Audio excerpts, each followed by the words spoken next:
तो आप देख सकते हैं कि छोटी सी एज में youngest astrologer with so many astrological subscribers, followers, so he has his contribution, I would say, is tremendous as well as marvelous in transforming many lives.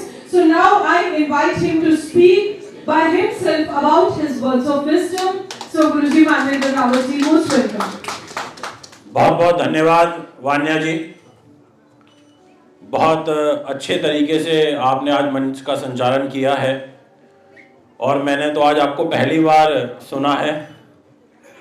आप बहुत अच्छी एस्ट्रोलॉजर भी हैं, टीवी डिबेटर भी हैं और आज आपने देखिए संचालक का काम बहुत महत्वपूर्ण होता है। अगर वो एक अच्छे से सभी को एकजुट होकर के लेकर के चलता है ना तो प्रोग्राम में एक अच्छा माहौल बना रहता है। तो इसलिए एक बार जोरदार तालियां वान्या जी के लिए। तो आप सब मेरे साथ एक बार जोर से जयकारा लगाएंगे। भारत माता के, भारत माता के, वंदे वंदे। आप सभी को मैं बहुत बहुत सादर प्रणाम करता हूं। आप सभी अपना समय निकाल करके विद्वान ज्योतिषी हमारे बीच में उपस्थित हैं। आप सभी यहां आए, आप सभी अनुभवी हैं, ज्योतिष के क्षेत्र में कार्य कर रहे हैं। आप सभी बधाई के पात्र हैं। मैं मंच पर उपस्थित परम पूज्य गुरुदेव डॉक्टर एच.एस. रावत जी को प्रणाम करता हूं। मेरे पिता हैं, गुरु भी हैं। मंच पर उपस्थित कलकत्ता से आए महाराज जी और भी जितने बड़ी बड़ी महान ज्योतिषीय जगत से विभूतियां हमारे बीच में मंच पर उपस्थित हैं, उन सभी को सादर प्रणाम करता हूं। हमारे भाई युवराज जी भी। दोस्तों, दिव्या जी के द्वारा इंटरनेशनल एस्ट्रोलॉजी वैदिक जो इनकी संस्था है बहुत अच्छे तरीके से कार्य कर रही है और समय समय पर सभी ज्योतिषियों को इकट्ठा करती है और ज्योतिष से संबंधित बातों का आदान प्रदान होता है। इसलिए दिव्या जी, आप बहुत मेहनती हैं और बहुत मेहनत के साथ में कार्य कर रही हैं।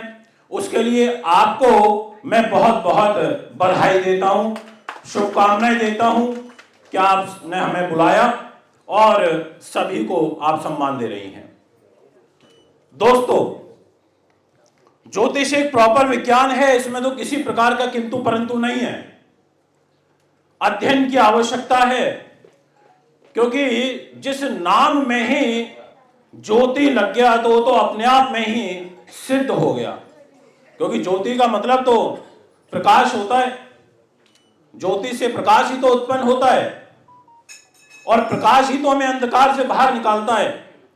अभी यहां पर सारी लाइट्स ऑफ कर दी जाएं तो सारे के सारे एक तरीके से सौर मंडल से हमारा जो लिंक हो रखा है अभी अंतरिक्ष के साथ में वो ब्रेक हो जाएगा।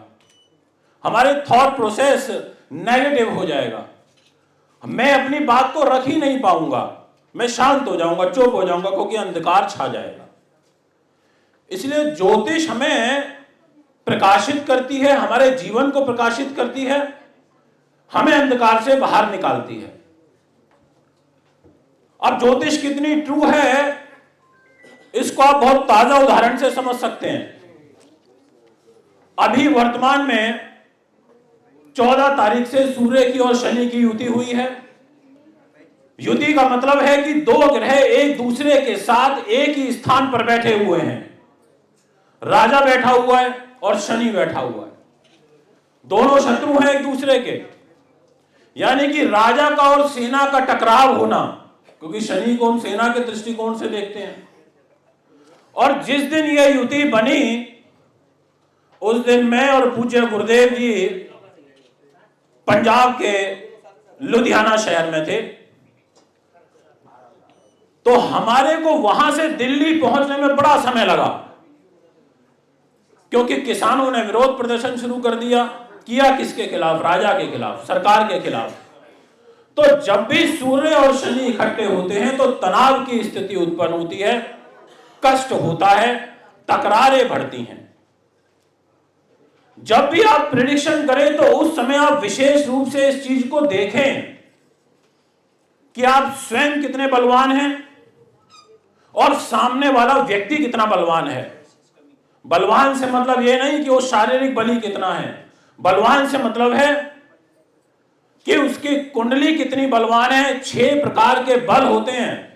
एक स्थान बल होता है, दिशा बल होता है, नैसर्गिक बल होता है, चेष्टा बल होता है, हमारे दृष्टि बल होता है। ऐसे हमारे बल होते हैं 6 प्रकार के। अब आप कितने बल कुंडली में स्वयं लेकर के बैठे हैं, उससे आपकी ऑरा डेवलप होगी। अभी मैं अपने स्थान पर बैठूंगा तो मेरे को अलग बल मिलेगा, मैं अपने ऑफिस में होऊंगा तो। मैं अपने ऑफिस को छोड़ करके किसी और शहर में आकर के बैठूंगा तो मेरे थोड़े से आत्मविश्वास में कमी जरूर आएगी, क्योंकि मेरा स्थान बल मैंने खो दिया। तो इसलिए आप कुंडली में व्यक्ति के बलों को देखो, यह बहुत जरूरी है।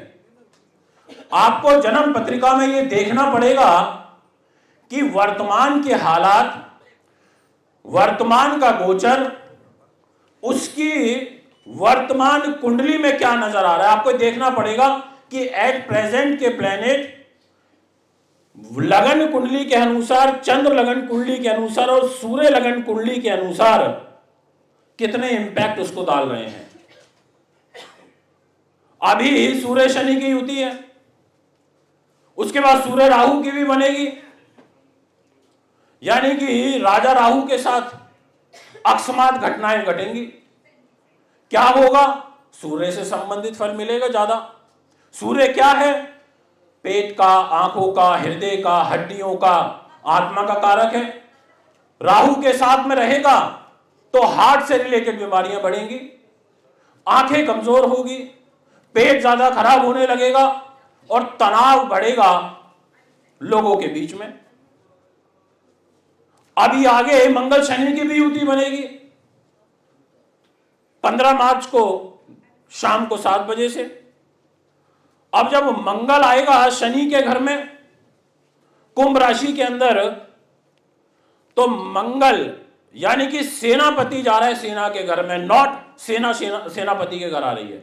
इस चीज को आपको समझना पड़ेगा कि आप उठ करके सेना के घर में जाओगे, मंगल जाएगा शनि के घर में, और शनि वहां पहले से ऑलरेडी बैठा है स्वग्रही होकर के, राजयोग बना करके बैठा है, वो तो अपना स्थान पर लेकर के बैठा है। तो आपको यहां पर भी एक प्रेडिक्शन करना पड़ेगा कि भाई मंगल शनि की युति है, तनाव उत्पन्न करेगी, जिस घर में बैठेगी बनेगी उस घर से संबंधित कष्ट देगी। अगर लगन में बनेगी तो मान सम्मान को दिक्कत आएगी, अगर धन के घर पर बनेगी सेकंड हाउस में तो फाइनेंस को डिस्टर्ब करेगी, और परिवार का घर होगा तो परिवार को कमजोर करेगी, आपके मतभेद बढ़ जाएंगे।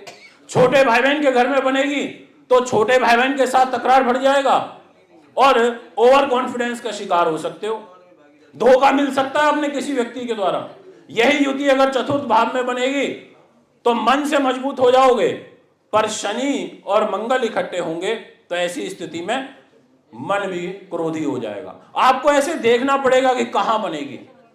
उसके बाद मंगल राहु की भी बनेगी, क्योंकि मंगल है कुंभ से निकल के तो मीन में जाएगा। अब इसका मतलब यह हुआ कि मई के महीने में जब मंगल राहु का अंगारक दोष बनेगा, वो भी मीन राशि के अंदर बनेगा, तो मीन राशि वालों को विशेष रूप से कष्ट बढ़ जाएगा, विशेष रूप से पीड़ा आ जाएगी। आप बोल सकते हो कि भाई दिक्कत आएगी। अब तो यानी कि मैं आज इस मंच से यह प्रेडिक्शन करता हूं कि जो आगे आने वाले 3 महीने रहेंगे, जिसमें सूर्य शनि, सूर्य राहु, मंगल शनि, मंगल राहु, इनका जो प्रभाव रहेगा ये अच्छा नहीं है।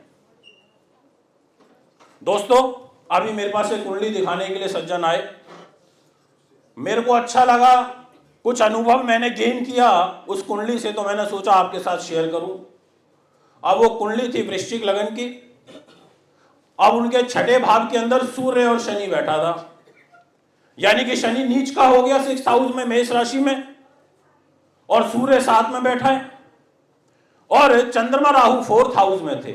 इट मीन्स कि उनके ऊपर शनि की 7.5 का प्रभाव आ गया, राहु 7 में बैठा है। तो मैंने बोला कि देखो आपके 4th हाउस में बाय बर्थ चंद्र राहु बैठे हैं और अभी ट्रांजिट में आपके 4th हाउस में सूर्य और शनि आ गए लगन से, यानी कि आपकी राशि पर हैं, और इनकी तीसरी दृष्टि आपके 6ठे भाव पर जा रही है। यानी कि शनि की नीच दृष्टि मेष राशि पर है कुंभ में रहते हुए, और शनि सूर्य का प्रभाव लेकर के 6th हाउस को देख रहा है, और बाय बर्थ भी उनके सूर्य शनि 6ठे में है, यानी कि शनि बाय बर्थ नीच और गोचर में भी नीच राशि को भी देख रहा है।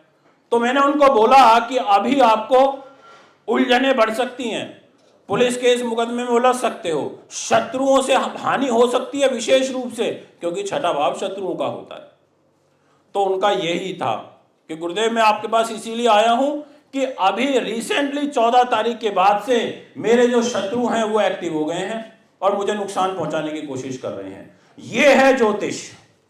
ऐसे आपको सोचना पड़ेगा, देखना पड़ेगा, ऐसे प्रिडिक्शन करना पड़ेगा, तो मुझे लगता है आप काफी हद तक आगे आ जाओगे।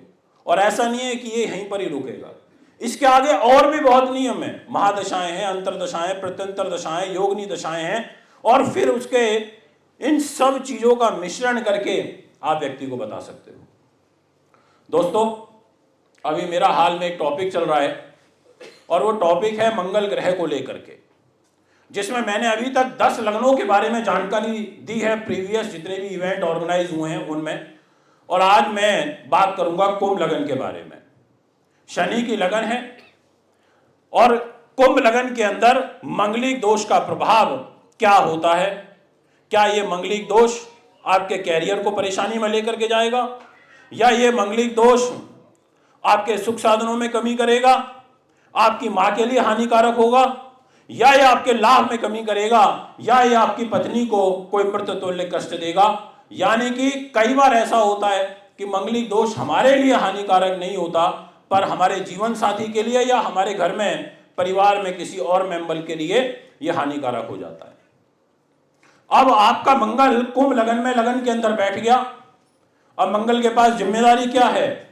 3rd हाउस का लॉर्ड है, 10th हाउस का लॉर्ड है, एक तीसरा भाव जो कि साहस पराक्रम का है, और एक कैरियर का घर। अब इन दो चीजों को लेकर के आपके शरीर पर आकर के बैठेगा। मंगलिक दोष के कारण एक तो यहां पर गुस्सा बढ़ेगा, दूसरा डेयरिंग पर्सनैलिटी के हो जाओगे, जल्दी से आपके मुखमंडल से ना शब्द नहीं निकलेगा, क्योंकि तीसरे को साहस को लेकर के शरीर पर आकर के बैठा है। आप बोल सकते हो कि बेटा वो व्यक्ति, वो जातक पराक्रमी तो काफी रहेगा और मेहनती भी रहेगा, हिम्मती भी रहेगा। आप बोल सकते हो कि इसकी चौथी दृष्टि वृष राशि के ऊपर रहेगी, 4th हाउस पर रहेगी, तो मां के साथ जो रिलेशन है वो एवरेज रहेंगे, बहुत ज्यादा अच्छे नहीं रहेंगे। उसकी 7th दृष्टि सिंह राशि पर रहेगी, अपने मित्र की राशि पर रहेगी, सूर्य की राशि पर रहेगी, तो यहां वैवाहिक जीवन के लिए ठीक रहेगा। बेशक बैठा हुआ है कुंभ राशि में, पर दृष्टि से देख रहा है अपने मित्र को, तो सोचेगा चलो इसको मैं बचाता हूं, इसको मैं प्रोटेक्ट करता हूं। ऐसे ही ये मंगल आपका अष्टम भाव में बैठ गया, ये अष्टम भाव को देख रहा है तो कन्या राशि को देखेगा, यानी कि बुध की राशि को देखेगा, तो इस स्वास्थ्य के लिए हानिकारक हो जाएगा, मान सम्मान के लिए हानिकारक हो जाएगा, और चोट दुर्घटना के लिए हानिकारक हो जाएगा। यही मंगल आपका 4थे भाव में बैठा होगा तो आप बोलोगे तो सही कि भाई मंगलिक तो है, पर 4थे भाव का मंगलिक है, क्रोधी बहुत रहेगा बच्चा, और इसकी मां बहुत डेयरिंग रहेगी, क्योंकि 4था भाव मां को भी रिप्रेजेंट करता है। आप कह सकते हो कि डेयरिंग पर्सनैलिटी और मां भी हिम्मती होगी, दोनों मां बेटे काफी हिम्मती हो जाएंगे। आप बोल सकते हो कि इसकी 7th दृष्टि जब जाएगी अपनी ही स्वयं राशि पर, यानी कि कर्म भाव के ऊपर जाएगी, तो कैरियर के लिए अच्छा हो जाएगा, लाभ के लिए भी अच्छा हो जाएगा, यानी कि इन दोनों ही चीजों को मजबूत करेगा।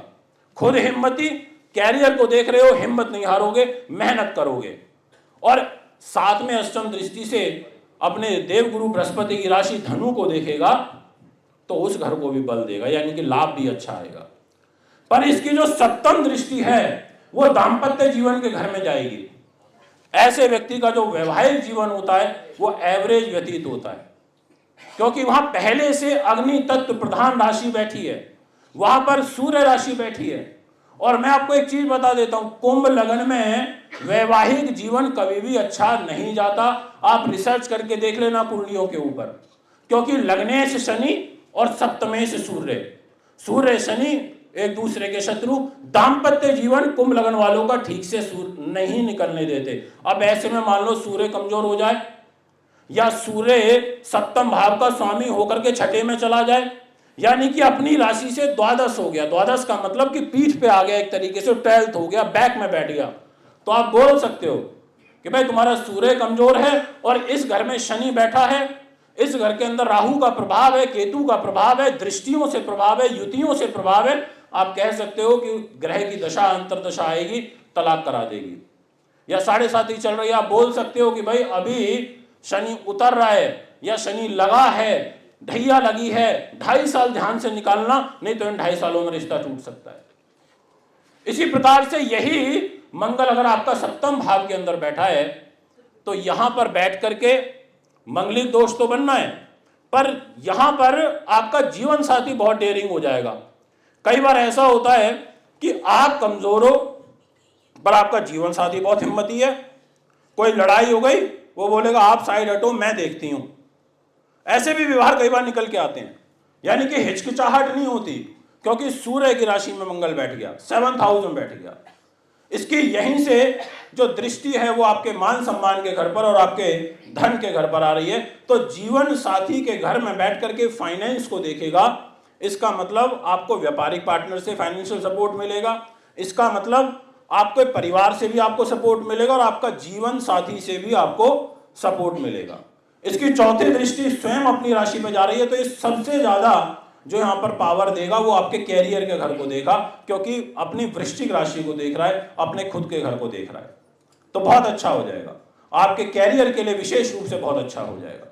यही मंगल आपका अष्टम भाव में बैठ जाए, धनु राशि के अंदर बैठ जाए। अब यहां बैठ तो गया और क्या लेकर के बैठा, तीसरे भाई बहनों को लेकर के अष्टम में आ गया, यानी कि भाई बहनों के लिए कष्टकारी हो गया और अपनी मेष राशि से छठा हो गया, रोग स्थान में हो गया, बुध की राशि में हो गया। आप कह सकते हो कि भाई आपको दिक्कत आएगी, आपको परेशानी आएगी, आपको भाई बहनों से कष्ट होगा, उनके द्वारा आपको दिक्कत आएगी या मित्रों से आपको दिक्कत आएगी, आपको चोट दुर्घटना का एक्सीडेंट आपके छोटे भाई बहनों के लिए इसमें विशेष रूप से बनेगा, क्योंकि वो आपका मंगल लग्नेश नहीं है, वो आपके छोटे भाई बहनों का स्वामी होकर के अष्टम में गया है, वो आपके मित्रों का स्वामी होकर के गया है, वो आपके कैरियर का लॉर्ड होकर के अष्टम में गया है, यानी कि कैरियर को यहां पर चुनौतीपूर्ण कर देगा। इसी प्रकार से इसकी जो दृष्टि जाएगी चौथी, वो बड़े भाई बहन के घर पर है। अब बड़े भाई बहन के घर पर है, उसके लिए भी कष्टकारी होगा, पर कंपैरेटिवली छोटे के लिए ज्यादा होगा, बड़े के लिए कम होगा।